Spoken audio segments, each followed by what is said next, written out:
Hey guys, don't mind me, just doing a quick workout. Alright, so, like I was saying yesterday, what we need to talk about is mobility, okay? Increasing mobility is very important.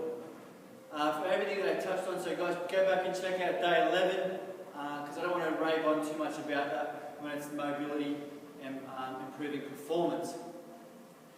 So now when someone comes in to see me, what we want to do is perform a movement pattern assessment. So performing the movement pattern assessment, this is something you can do at home, will allow you to see what your limiting factors are, find out why you're not moving and improve your functional movement so that you can perform better in the gym and see better results and build, nice, beautiful, long, lean legs and really be able to push yourself beyond your comfort zone in the gym because you've got great functional movement, you've got great movement and a great movement and efficient pattern that's going to allow you to really push yourself without causing yourself injury, okay? Now, what we've got here, okay guys, is my stick here from my functional movement screen test kit, but you can just use a broomstick or anything like that. So what we want to do, guys, is on our head, okay, like so, we're going to go our arms at 90 degrees.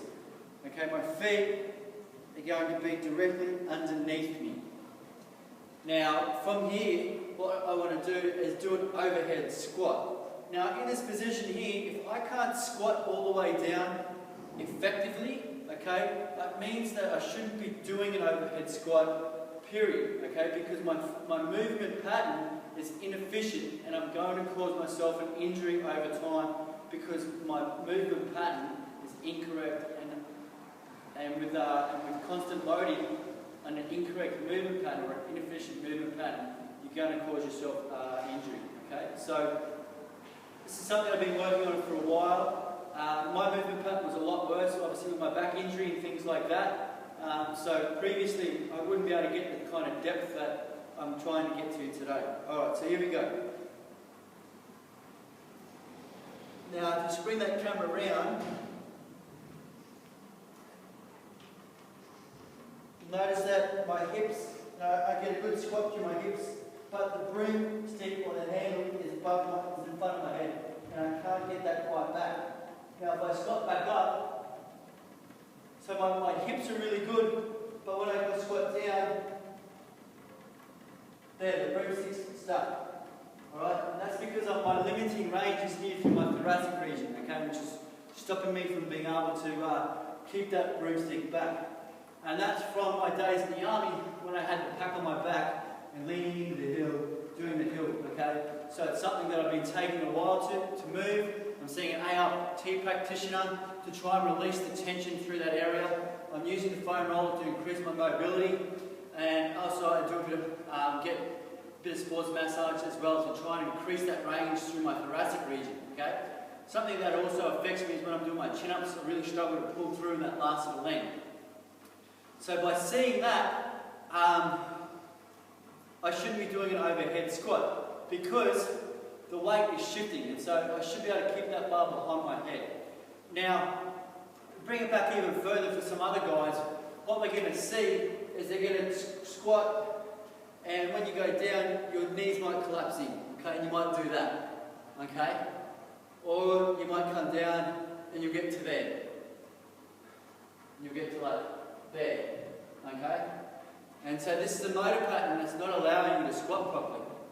And there's a couple of issues that's happening, okay? We've obviously a bit tight through our hips, but what's causing our hips to be tight, okay? It's often coming from our glutes, okay? We're quite restricted through our glutes because we've been sitting all the time, and what we need to do is, again, we need to start with some stretching, some bit of active release, some foam rolling and things like that. So what I would do next is I would come over here to see what's sort of stopping the client if they can get all the way down. So now if you notice when I squat down, look at that. So perfect, okay? But I've altered my movement pattern to get down, okay?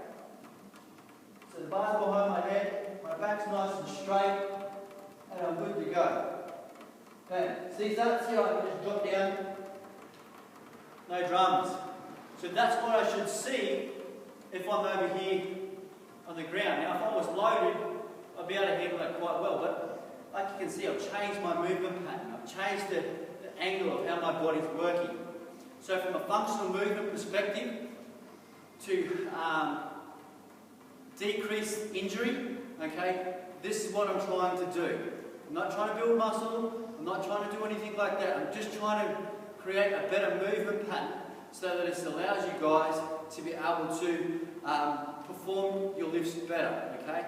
Now if I've got someone that can't even get all the way down like that, then there's no way in hell am I going to give them a squat of any sort, okay? Because they just don't have the ability to be able to do a squat, and it's very dangerous. The loading pattern is just, shit's just not firing, and the neural activity between everything here on that posterior chain isn't working properly, okay? So I wouldn't give you a squat. So this is the difference when you come in and you see me as opposed to going like a boot camp, or you're going to go to CrossFit or something like that, because we're assessing you, okay? This is one of the first things you do. I haven't even taken your body fat or anything. I'm assessing your movement pattern to know how I can program your exercise regime to get the best results for you, okay? I want to get you doing squats and deadlifts and chin-ups and bench presses, all of our compound muscle building exercises that are going to help us burn more fat, but I need to get you moving better as well. So in conjunction with, smashing you into the ground and making you want to have a little bit of a vomit, I want to get you sort of moving better as well. So I hope this makes sense, guys.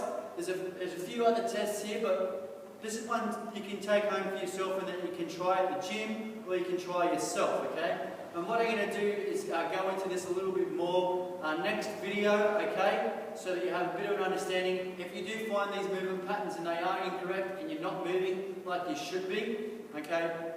So a couple of simple activation, strengthening exercises that we can do to get you moving, okay?